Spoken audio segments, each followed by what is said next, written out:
एक बार मेरे साथ ओंकार का उच्चारण करेंगे। ओ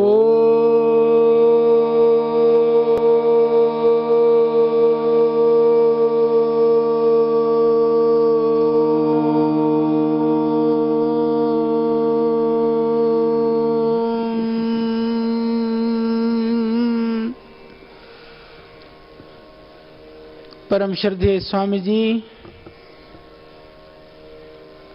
परम सम्माननीय श्री बिमल गुरुंग जी, सभी इस गोरखालैंड प्रशासन के भाई बहन और इस सुंदर हिमालयी क्षेत्र, यो सुंदर पहाड़ी माँ दार्जिलिंग को यो पवित्र भूमि में निवास करनी सभी दाजु भाई दीदी बहनीहरू, सबै सम्मानित नागरिकहरू, सबैलाई मेरो अभिनन्दन, वन्दन, प्रणाम।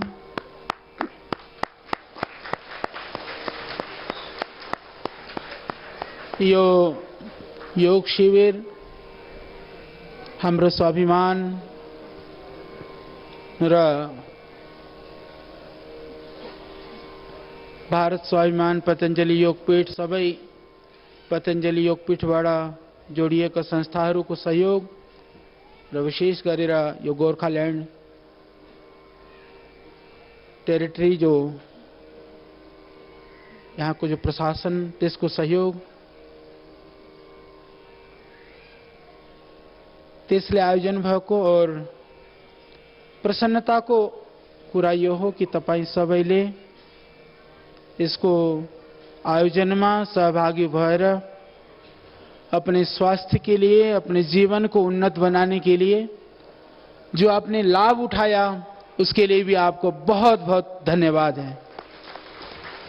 क्योंकि मात्र 3 दिन का यह शिविर था, 3 दिन तो पूरे हो गए। एक दिन धूप आई, दूसरे दिन बारिश हुआ, आज मौसम सुहाना है, पर आज संडे है, इसलिए थोड़ी देर श्रद्धेय स्वामी जी ने कहा था कल भी कुछ बताना।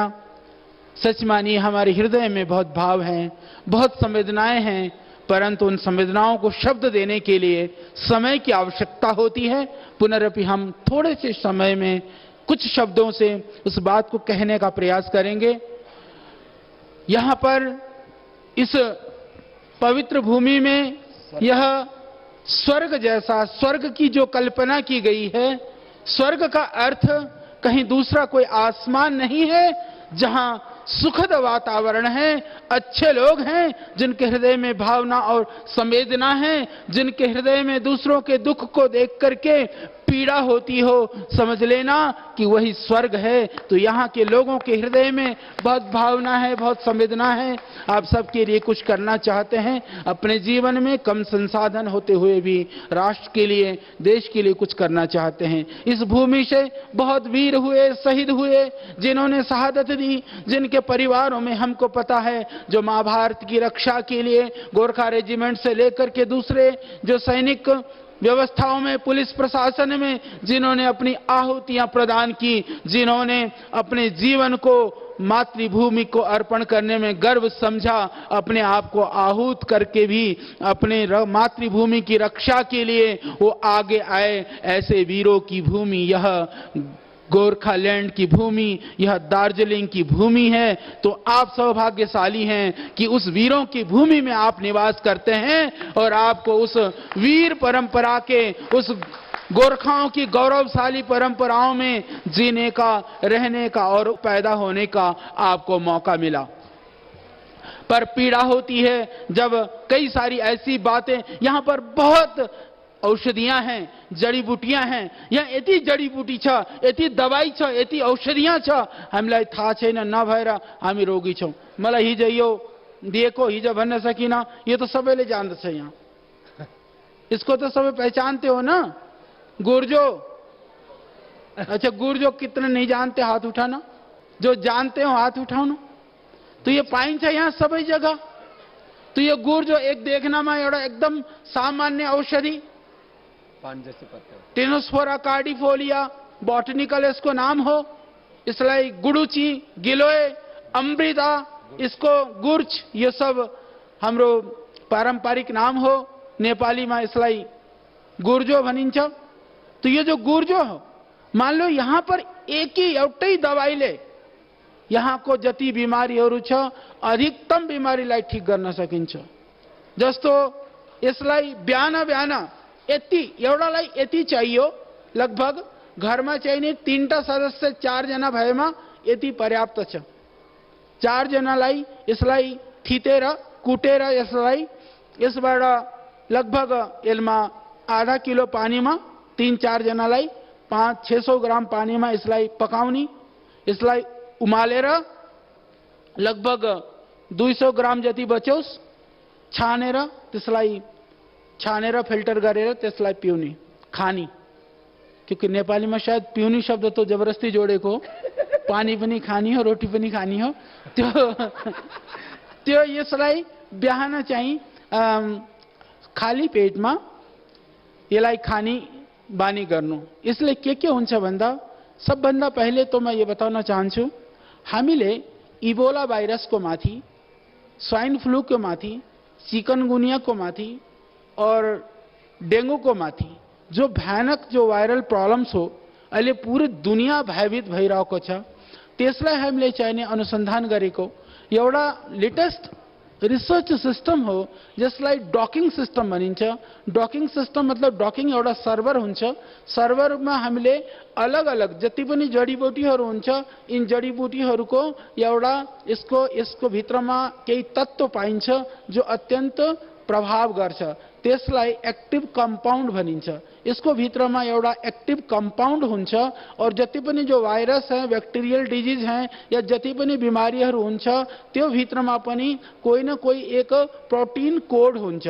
तो जो जीवाणु हुन्छ, विषाणु या रोग को जो जति पनि प्रकारका बिमारीहरू छन् तो बिमारीहरूको एउटा कोड हुन्छ, प्रोटीन कोड जनरेट गरेर और यसको चाहिने एक्टिभ कम्पाउन्ड को अलग अलग एक कम्पाउन्डहरू हुन्छ। त्यो कम्पाउन्डलाई त्यो बैक्टीरियल कोड को भित्र जब डक गरिन्छ एउटा सर्भर को भित्रमा तो त्यो रिजल्ट आउँछ कि कुन चाहिने कम्पाउन्डले कति चाहिने बैक्टीरिया और वायरललाई खत्म गर्छ, समाप्त गर्छ या तिनीहरूलाई बचाउनको लागि काम गर्छ। एउटा सिम्पल मोडर्न सिस्टम हो। त्यो रिसर्च को एउटा प्रारंभिक स्थितिमा अत्याधुनिक जो अत्यंत मॉडर्न सिस्टम है वो सिस्टम को यो प्रक्रिया हो। त्यो प्रक्रिया भित्र में मैले स्वाइन फ्लू में इसको गुर्जो को ट्राई गरेको मैले देखे कि स्वाइन फ्लू को लागि 100% यो लाभकारी छ। मैले देखे इबोलामा पनि 100% लाभकारी छ। मैले विविध रोगहरूमा थुप्रै बिमारीहरूमा हाम्रो पूरा साइन्टिस्ट को टीम छ, रिसर्चर टीम छ। हामी टीम चाहिँ लेटेस्ट इक्विपमेंट्सहरू छन् पतंजलि योगपीठ में। बाबाजी की दुकान ऐसी नहीं है कि कहीं झोपड़ी में, कहीं छत में ऐसे कोई यहाँ कोई हाम्रो आश्रम चल्छ। कोही जनाहरू वहाँ जानु भएको छ, देख्नु भएको छ, नगएका चाहिँ नि आउनु कहिले हेर्नको लागि।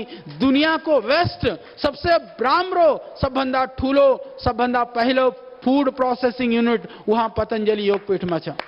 मेगा फूड पार्क को रूप में जब सेंट्रल गवर्नमेंट को पंचवर्षीय योजना में तो योजना चाहिँ पूरे देश में फैलाउन थाल्यो।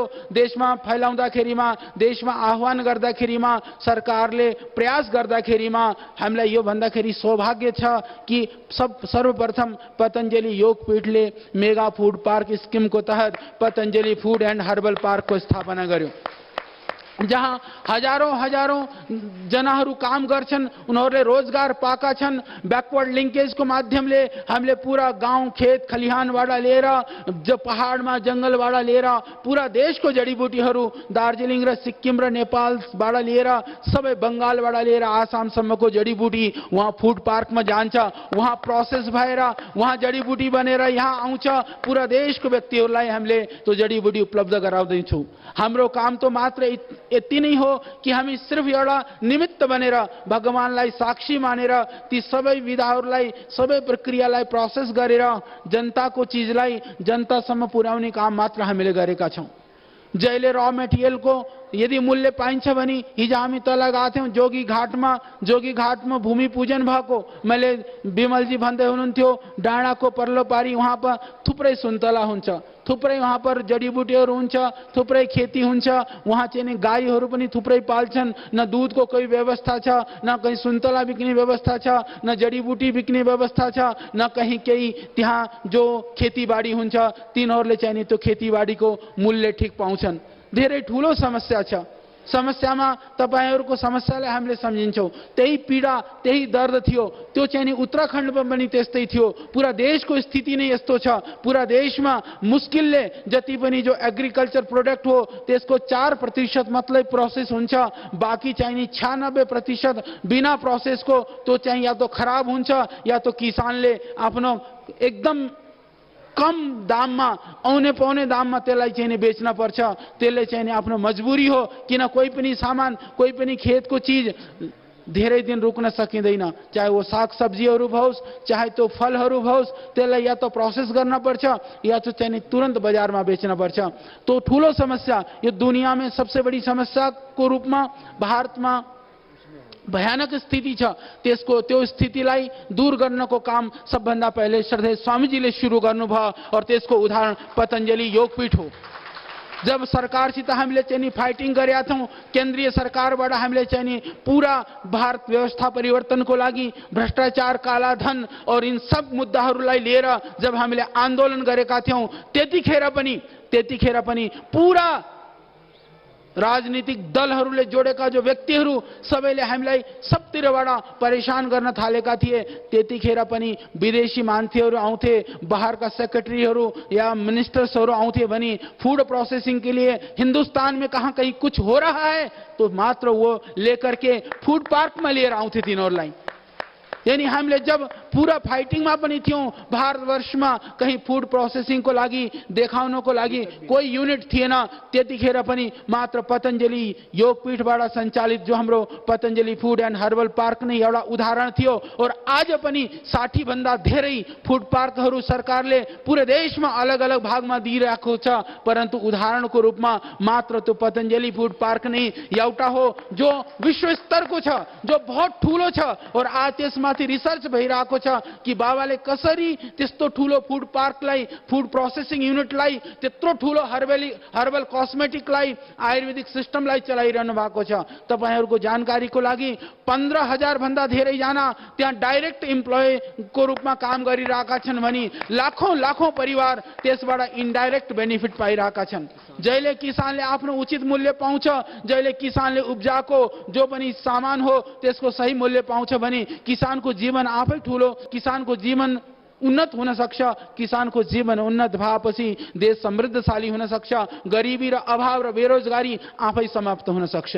तो हाम्रो जो सोच हो, हाम्रो जो दृष्टि हो, श्रद्धेय स्वामीजी बार-बार कि ये स्वदेशी प्रयोग कर लेना, इसको ऐसा कर लेना, इसको पीछे स्वामीजी को केही स्वार्थ र स्वामीजीलाई केही चाहिँदैन।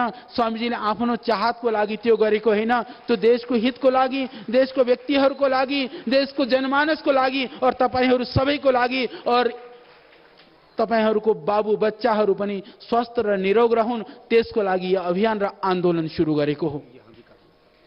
और त्यही अभियान तो चाहिए पूरा देश में भइरहेको छ। तो सोच श्रद्धेय स्वामीजी को इस दार्जिलिङलाई लिएर, इस गोर्खाल्यान्डलाई लिएर पनि छ। कसैले सोचिया थिएन कि श्रद्धेय स्वामीजीले इतना पुरजोर शब्दमा पूरा जी जानले चाहिए इस गोर्खाल्यान्ड को समर्थन गरेर सबै यहाँ भाइहरूको, दिदीहरूको, जो तपाईहरुको जो जनमानसको भावना छ त्यो जनमानसको भावनालाई शब्द दिएर, देखो सत्य पनि यदि ताकत नभएमा सत्य पनि शक्तिशाली हुँदैन, सत्य पनि गुंगा हुन्छ, तो चाहिँ नि नबोल्ने बहिरो हुन्छ। त्यो सत्यलाई सुनाउनको लागि पनि आवाज र शक्तिको जरुरत हुन्छ। तो तपाईहरुको सौभाग्य हो कि जस योगीले न केवल योग सिखाएर गए, जस योगीले न केवल आफ्नो जीवनलाई उन्नत बनाउने साधन बनाउँछ राजनीतिक रूपमा, तो पिछडियोको और एक तरहबाट राजनीतिक रूप में आपको जो अलग थलग किया हुआ उस आंदोलन को भी श्रद्धेय स्वामीजी ने शब्द देने काम गरेर त्यसलाई चाहिँ नि पूरी दुनिया में गुंजायमान गर्नुभयो। और योगी को शब्द यतिकै निरर्थक जाँदैन, त्यो चाहिँ नि वो अंतिम समयसम्म लागेर त्यो लक्ष्यलाई पूरा गराउनुहुन्छ, यसमा कोही संशय छैन। अब यो तपाईहरुमाथि निर्भर हो कि श्रद्धेय स्वामीजी को कुरा लाई, श्रद्धेय स्वामीजी को बताएको चीजलाई, श्रद्धेय स्वामीजीले भनेको चीजलाई कसरी हामीले जीवनमा उतार्ने हो। तो योगी तो सबैका हुन्छन्, तपाईहरुको प्यार ज्यादा भयो भने, प्रेम ज्यादा भयो भने, तपाईहरुले ज्यादा समातेर राख्नु, तो तपाईहरुको लागि श्रद्धेय स्वामीजीले धेरै काम गर्नुहुन्छ। चाहे आर्थिक बात हो, चाहे सामाजिक बात हो, चाहे वो राजनीतिक बात हो, जहां कहीं पनि न्याय छैन, जहां कहीं पनि अन्याय भइरहेको छ, तो एउटा योगीको काम हो। तो अन्यायको विरुद्धमा लड्न श्रद्धेय स्वामीजीले राष्ट्रिय स्तरमा हैन, अन्तर्राष्ट्रिय स्तरमा, वैश्विक स्तरमा तो लडाई गरेर दुनियाँलाई देखाउनु भएको हो। तो कोही मान्छेको पहिचानको लागि कोही उदाहरणको आवश्यकता छैन, किन भन्दा श्रद्धेय स्वामीजी स्वयंमा दुनियाँको सबभन्दा ठूलो उदाहरण हुनुहुन्छ। तो मैं बताउँदै थिएँ, तो यो गुर्जो यहाँ थुप्रै पाइन्छ, यहाँ कसैलाई थाहै छैन। और यही गुर्जो यदि वहाँ हरिद्वारमा यसको काटेर टुक्रा भएर यो चाहिँ नि सुकेर गए पनि यो 25-30 रुपैयाँ किलोमा त सुकेको जान्छ। और यसमा यसलाई थितेर यसभित्र नै एउटा सेतो सेतो हुन्छ, जसलाई स्टार्च निक्लिन्छ, त्यसलाई गिलोयसद भनिन्छ। त्यो चाहिँ नि मार्च अप्रिलसम्म आउँछ, जो चिकनाहट, त्यो चाहिँ नि त्यसको रेट चाहिँ 2-3 हजार रुपैयाँ किलोसम्म छ। तो यो यति गुणकारी हो। अच्छा, हामीलाई चाहिँ नि दिमागमा एउटा मानसिकता कि राम्रा राम्रा डिब्बाहरूमा प्याकिङ भएका राम्रा राम्रा ट्याब्लेट हरा पीला लाल जस्तो अलग अलग तरहको गोली, तो हाम्रो दिमागमा आउँछ कि शायद यही दबाई हो। ये पात जडीबुटी घास, ये पेड़ बूटा, हामीलाई लाग्छ यो त बेकार यत्तिकै त उभिरहेछन् यहाँ। अरे भाइ, यिनीहरू सारे सबै ताकत यसैमा छ, जीवन यसमा छ। हाम्रो भयानक भयानक भन्दा ठुलठुला बिमारीहरूलाई दूर गर्ने यसमा शक्ति छ, सामर्थ्य छ। यो बताउनु, यहाँ तो ठीक कि थुप्रै गरिबहरू पनि छन्, साधन पनि छैन, यहाँ अभाव छ। परन्तु अमेरिका जस्तो देशमा जहाँ साधन पनि छ, जहाँ पैसा पनि छ, तिनीहरूले किन योग गरेका छन्? किन भन्दा एलोपैथिकले तिनीहरू ठीक भएको छैनन्, त्यही भएर तिनीहरूले योग गरेका छन्। तपाईहरूको त सौभाग्य न। तो यहाँ चाहिँ नि योग यत्तिकैले हामीले पाइरहेका छौँ। त्यहाँ 1 घण्टा योग सिक्नको लागि $50-50 दिन पर्छ, $500-500 दिन पर्छ। तो यहाँ तो 3 दिन स्वामीजी आएर ये सब आका, ये हामी सब आको, किराया भाडा पनि हामीले नलिएको। तो बताओ, तपाईहरूको लागि आको कि हामी आफ्नो लागि आको? तो तपाईहरूको प्यार सम्मान, तपाईहरूले दिएको जो भावना तो बेशकीमती छ। त्यो भावना हामीले लिएर जान्छौँ। तो यह एक सोच है, एक दृष्टि है। हम चाहते हैं कि कुछ होना चाहिए। आपके घर में बीमारी होती है, आपके घर में कोई परेशान होता है, तो हमारे दिल में दर्द होता है। पूरा देश हमारा घर है, हम पूरे देश के लोगों को स्वस्थ देखना चाहते हैं, निरोग देखना चाहते हैं, परेशानियों से मुक्त कर देखना चाहते हैं। तो ये जड़ी बूटियां, ये पेड़ पौधे, ये वनस्पतियां, ये सब कुछ जीवन देने वाली चीजें हैं। इनके जीवनीय शक्ति को हम पहचाने। आज पूरी दुनिया मॉडर्न सिस्टम जो केमिकल का सिस्टम है, आज धीरे धीरे फेल हो रहा है। डीटीटी पाउडर जब सुरु में तपाईहरुलाई थाहा होला, डीटीटी पाउडर गन्दगीमा छिडक्दाखेरिमा चाहिँ नि सब जीवाणु मच्छर सबै मर्छ भन्थे। फेरि पछि के भयो? तो डीटीटी पाउडर माथि नै मच्छर बस्न थाल्यो। तो धीरे धीरे सिस्टम फेल हो जाता है।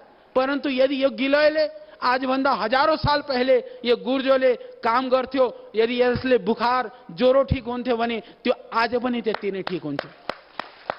तो आवश्यकता छ हामीले यसलाई पहिचान्ने, आवश्यकता छ हामीले त्यसलाई जान्ने। अलिकति ठण्ड छ, फेरि पनि यहाँ एलोवेरा हुन्छ, तुलसी पनि अलिकति चिसो छ, फेरि पनि तुलसी पाइन्छ। तुलसीलाई हामीले घरमा राखेर ये देखो कितना माला चढाएर तुलसीलाई पूजा गर्न त हामीले सुरु गर्दैनौं, पर तुलसीको लाभ लिन छोड्दैनौं। यदि हाम्रो शास्त्रमा मेरी नेपाली तो समझ में आ रही है ना? नहीं तो मैं हिंदी बोल्नु, क्योंकि कभी कभी मलाई यस्तो लाग्छ कि मैले नेपाली भनेको मैले पनि सम्झेको छैन जस्तो लागिरहन्छ। तो मैं आपको बता रहा था, अब हम सब जो भी हिंदू परंपरा को मानते हैं, सभी लोग तुलसी की पूजा करते हैं। और ऐसा कहा जाता है कि तुलसी भगवान का रूप है, भगवान विष्णु इसमें रहते हैं, इसीलिए हम पूजा करते हैं। मैं एक बात बताना चाहता हूँ, हमारे पूर्वजों ने बड़ी बुद्धि से हमको चीज़ें समझाई, सिखाया। वो बहुत बुद्धिशाली थे। कभी कभी हिंदू धर्म को लेकर के कुछ लोगों को, कुछ बातों को लोग मजाक बनाने का प्रयास करते हैं। मैं उसके पीछे की विज्ञान को समझाने का प्रयास करता हूं। मैं एक उदाहरण तुलसी से ही लेता हूं, क्योंकि मेरे पास ये इन्होंने धर दिया, सुंदर तुलसी माता है, साड़ी सूड़ी पहना रखी है और माला भी पहना रखा है। तो मैं आपको बताता हूं कि तुलसी को यदि हमारे ऋषि लोग ये ना कहते कि इसमें भगवान का वास है, शायद आज तुलसी का एक भी पौधा हमको दिखाई ना देता। सबसे पहले क्या होता है कि किसी चीज को बचाना हो तो क्या करना चाहिए, उसकी महत्ता को बताना चाहिए। तो महत्ता को यदि वो कहते हमारी तरह से कि इसमें बहुत औषधीय गुण है, तो भी फिर भी घर में रख करके ऐसे साड़ी तो कोई नहीं पहुंचाता। अब बताओ, ये गिलोय को कोई साड़ी पहना के रखता घर में ऐसे सुंदर? कोई नहीं रखता, क्योंकि ऋषियों ने ऐसा नहीं बताया। तो तुलसी घर में होने से क्या लाभ होता है, मैं आपको बता दूं। अभी एक बहुत बड़ा रिसर्च हुआ, आप लोग क्योंकि ना जो विदेशी बातें, विदेश में हुए चीजें, वो हमको ज्यादा प्रभाव में डालती हैं। अभी कुछ समय पहले एक बहुत बड़ा रिसर्च हुआ।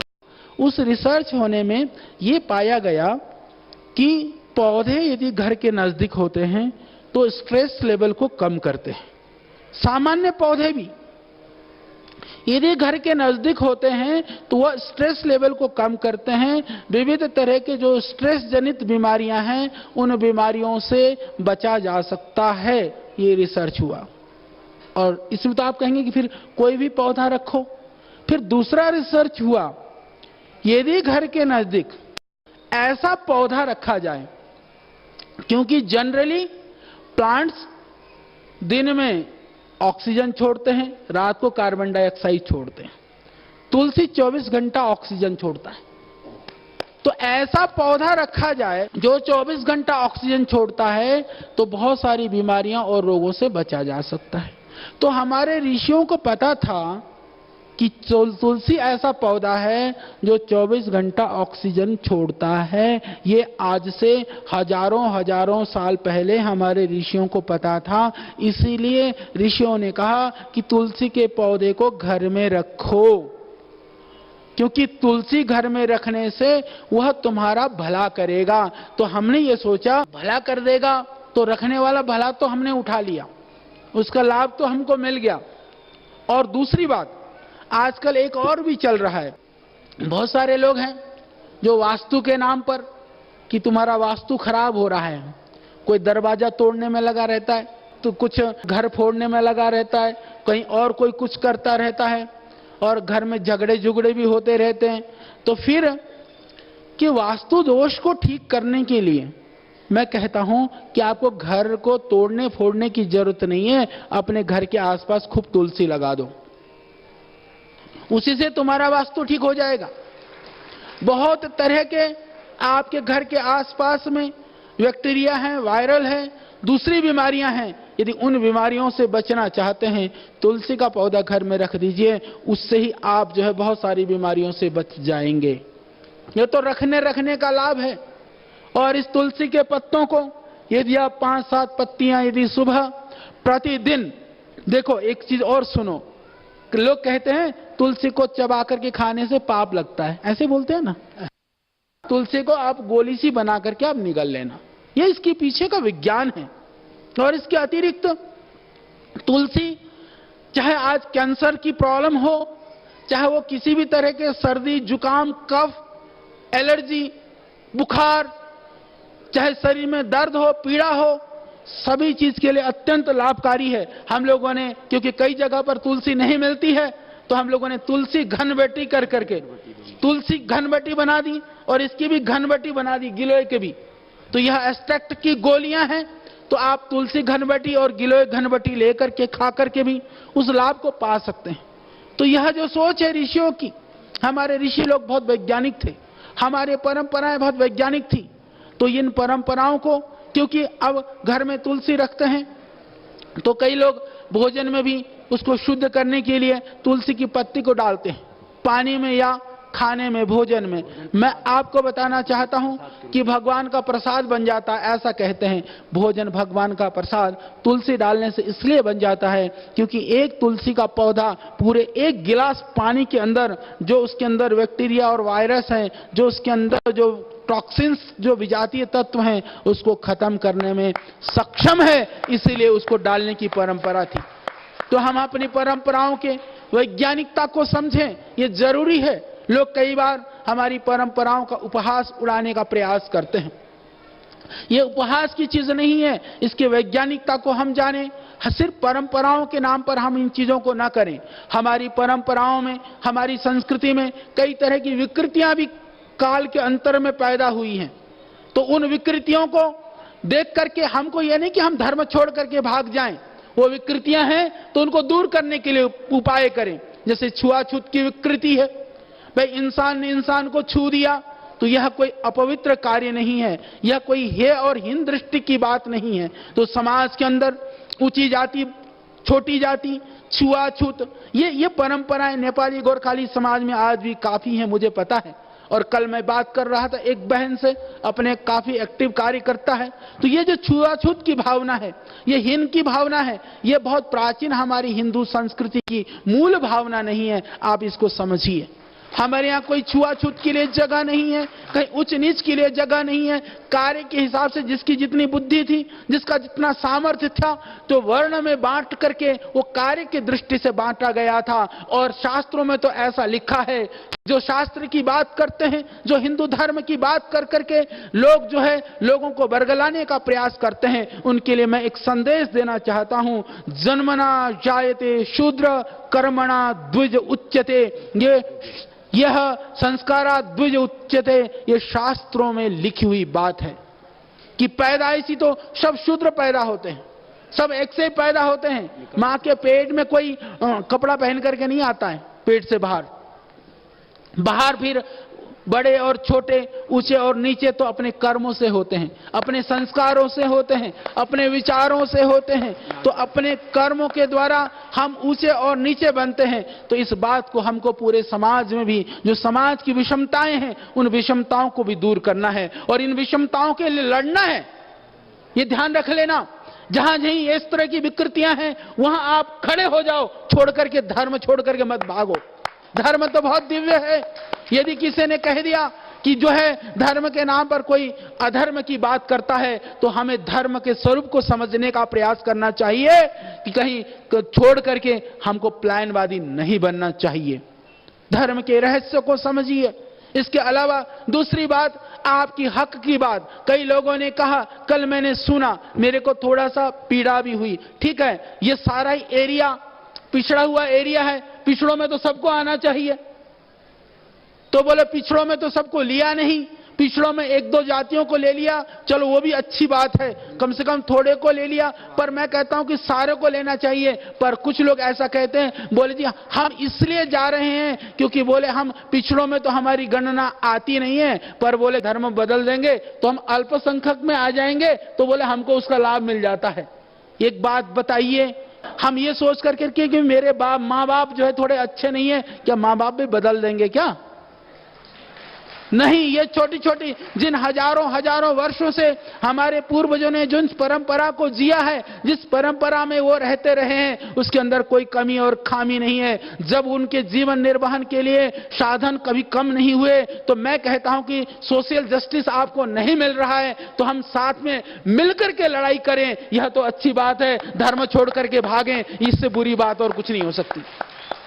मेरे को कुछ लोगों ने कहा, कल बात हो रही थी, कहने लगा कि जी हमारे बच्चों को तो वो अच्छी तरह पढ़ा लेते हैं, कम पैसे में, कम फीस में, नहीं बनते तो पढ़ाते नहीं है। मैं खुलेआम इस बात को कहना चाहता हूं, देखिए यदि वो स्कूल खोल रहे हैं, वो धन्यवाद के पात्र हैं यदि सेवा के लिए हैं, परंतु सेवा का अर्थ यह है सबके लिए समान रूप से होना चाहिए। जो समान होता है वो सेवा होती है। यहाँ हिंदू बैठ जाए, मुस्लिम बैठ जाए, क्रिश्चियन बैठ जाए, स्वामी जी ये नहीं कहते हैं, हम ये नहीं पूछते हैं आप किस धर्म के हो, किस जाति के हो, किस बिरादरी के हो, कहां से आए हो। यह तो होती है सेवा जो सबके लिए है, सबके लिए दरवाजे खुले हैं। यदि तुम्हारे दरवाजे शक्ल देख करके, सूरत देख करके और महजब देख करके यदि तुम्हारे दरवाजे खुले हैं, तो इस तरह की गतिविधियों को प्रोत्साहित नहीं करनी चाहिए, आपको हतोत्साहित करनी चाहिए। यदि तुम्हारे स्कूल क्षेत्र में स्कूल खुला हुआ है, अच्छी बात है स्कूल खोलना, पर वो स्कूल सबके लिए बराबर शिक्षा देने वाला बने, इसका प्रयास आपको करना चाहिए। क्योंकि वह स्कूल यदि आपको शिक्षा नहीं दे रहा है तो यह नहीं कि आप बदल करके उस समाज में घुस जाओ, यह गलत बात है। तो हम भी शिक्षा के लिए प्रयास करेंगे,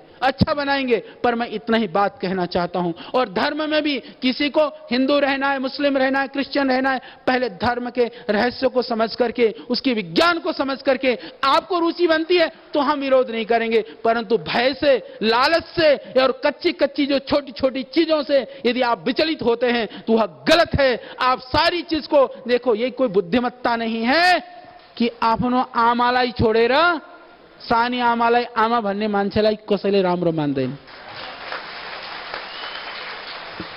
और आफ्नो आमा भनेर बढेर यदि धारणा धर्म इत्याहु धर्म धारेति प्रजा, धर्म हामीले धर्मलाई केही गर्दैनौं, धर्मले हामीलाई गर्छ, धर्मले हाम्रो रक्षा भइरहेको छ।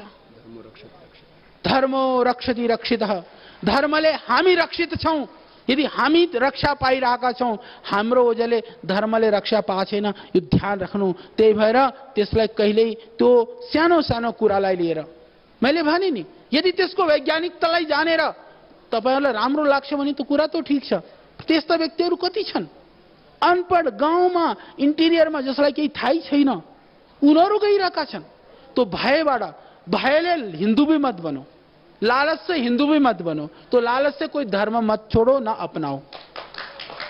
मैं कहता हूं कि आप बुद्धि से करो, और ये जो भय से, डर से, ये इनजस्टिस है समाज के अंदर। जितनी भी बुराइयां हैं, चाहे वो हिंदू धर्म की बुराइयां हैं, हम उनका समर्थन नहीं करते हैं, हम बुराई का समर्थन नहीं करते हैं।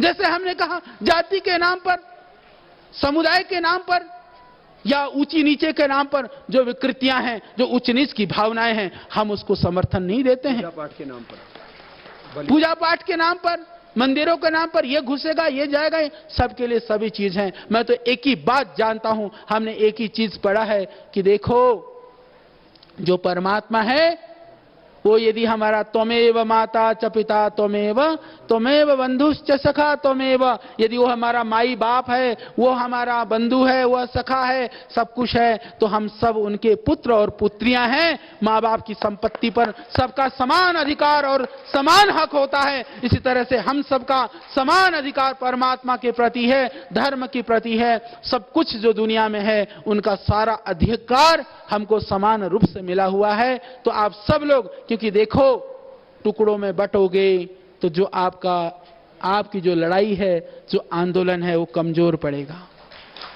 इसको समझो। बड़े बड़े षड्यंत्र होते हैं, बड़े घाघ लोग हैं इस दुनिया में, देश में। आपको बात समझ में नहीं आती है, आपको तो छोटी छोटी बातों से बरगलाया जाता है और छोटी छोटी बातों से कहीं ना कहीं हमको भ्रमित किया जाता है। आपको भ्रम में नहीं आना है। आपके उनके कुत्सित प्रयासों में जो वो तो यही चाहते हैं। अच्छा ये बताइए, गोरखालैंड आपको चाहिए कि और किसी को चाहिए? तो तपाईहरुलाई चाहिए तो फिर तपाईहरु एक भएर पाइन्छ कि अलग अलग भएमा पाइन्छ? तो फिर एक किन नहुने? तो फिर अलग कुनै कुराबाट पनि मैले भने चलो पिछड़ोमा चाहिँ नि सबैलाई हक पाइनुपर्छ, चाहे कोही पनि होस्, जो भी गरीब उसको उठाना। परंतु क्या फिर हमें अल्पसंख्यक र बहुसंख्यक भएर चाहिँ नि सिर्फ आरक्षणको लागि चाहिँ नि यताउता भट्क्यौं भने तो फिर तो खत्म भइहाल्छ नि काम। तो सबैलाई मिलाउस् न अधिकार, सबैको लागि सबै मिलेर लड्ने हो भने सबै कुरा पाउन सजिलो हुन्छ। और इस देश को संविधान, देश को व्यवस्था, देश को कानून हाम्रो अधिकारलाई त्यसले दिन बाध्य हुन पर्छ। परंतु सत्यको लागि पनि ध्यान राख्नु, सत्यको लागि पनि संघर्षको आवश्यकता हुन्छ। शक्तिको लागि, सत्यको लागि पनि हामीलाई हाम्रो आवाज बुलन्द हुन पर्छ। त्यसको लागि एक भए मात्रै त्यो सबै हुन सक्छ। तो आप सब एक बन करके, नेक बन करके, अच्छे बन करके आगे बढ़िए और अपनी परंपराओं को, अपने आदर्श को, अपने मूल्यों को मत छोड़िए, क्योंकि जो वहाँ पर है वह अन्यत्र कहीं भी नहीं है। जिन परंपराओं को हजारों हजारों वर्ष से हमारे पूर्वज करते आए हैं, उन परंपराओं को छोटे से लालच में आकर के मत तिलांजलि दो, मत दो। ये मेरी प्रार्थना है। और मुझे बहुत अच्छा लगा, मलाई पनि खूब राम्रो लाग्यो, किन भन्दा मलाई नेपाली पनि अलिअलि आउँथ्यो, जति आउँथ्यो तो ये बोल्ने मौका पाएँ। और हाम्रो हृदयमा खूब भावना छ, संवेदना छ। और श्रद्धेय स्वामीजीको पनि यो इच्छा छ, दार्जिलिङको लागि, गोर्खाल्यान्डको लागि जो पनि हुन सक्छ, जति पनि हुन सक्छ, पतञ्जलि योगपीठ श्रद्धेय स्वामीजीसँग जोडिएका लाखौं जना सबै त्यस अभियानमा साथै छन्, सँगै छन्। और हामी सबै एक भएर आन्दोलनलाई पनि लक्ष्यमा पुर्याउँ और इस दार्जिलिङको उन्नतिको लागि, समृद्धिको लागि पनि हामीले काम गरौँ। यहाँको जो अत्यन्त गरिब, जो पिछड़ा हुआ, जो बिल्कुल सबभन्दा अन्तिम पाइदानमा जो बसेको मान्छेलाई उठाउने काम गरौँ, त्यसलाई उठाएर हामीले मुख्यधारामा ल्याउने काम गरौँ। यसको लागि नै हामीले काम गर्ने हो। तो मेरी खूब शुभकामना, खूब आशीर्वाद और तपाईहरुको प्यार र आत्मीयता भएमा अहिले क्योंकि विमल दाई तो लाग्नु भएको छ जग्गाको लागि, फेरि पनि लाग्नु भएको छ, तो जमीन को काम पूरा भयो भने। यदि एक बात और बता जाऊं, क्योंकि मैं थोड़ा सा डरता हूं, एक बात बता देता हूं डरते। विमल जी, ये मैं सब सामूहिक रूप से कह रहा हूं, क्योंकि कल के दिन में यदि पतंजलि योगपीठ बनने में लेट हुआ तो समझ लेना कि हम लेट नहीं कर रहे हैं, जमीन मिलने में लेट हुआ। और दूसरी बात, और मान लीजिए कि विमल जी जमीन देने में थोड़े लेट हुए तो समझ लेना विमल दाई लेट हुनु भएको होइन। अहिले जो गोर्खाल्यान्ड को अधिकार नपाउनको भएको हुँदामा भूमि चाहिँ नि अधिकार क्षेत्रमा छैन, त्यही भएर लेट भएको। यदि त्यो लेट भयो भने तो गोर्खाल्यान्डको सम्पूर्ण अधिकार आफूले पायो भने फिर धेरै चाँडै हुन्छ, त्यही भएर त्यसको लागि पनि चाँडै गर्नु। तो बस यति नै कुरा मैले भन्ने थियो। मेरे खूब शुभकामना। और कि न कल से मेरे को बहुत सारे लोग छेड़ रहे थे, आचार्य जी आप चुपचाप बैठे थे, आप बोल नहीं रहे थे, आप कई कुरा भन्नु हुन्न, कई बात बताउनु गर्नु। तो मैले प्रयास गरेँ, मैले बताइदिएँ, फेरि चाँडै आउने, केही न केही राम्रो गर्ने। और यही शुभकामना लिएर, यही भावना लिएर म आफ्नो वाणीलाई विराम दिन्छु। ओम।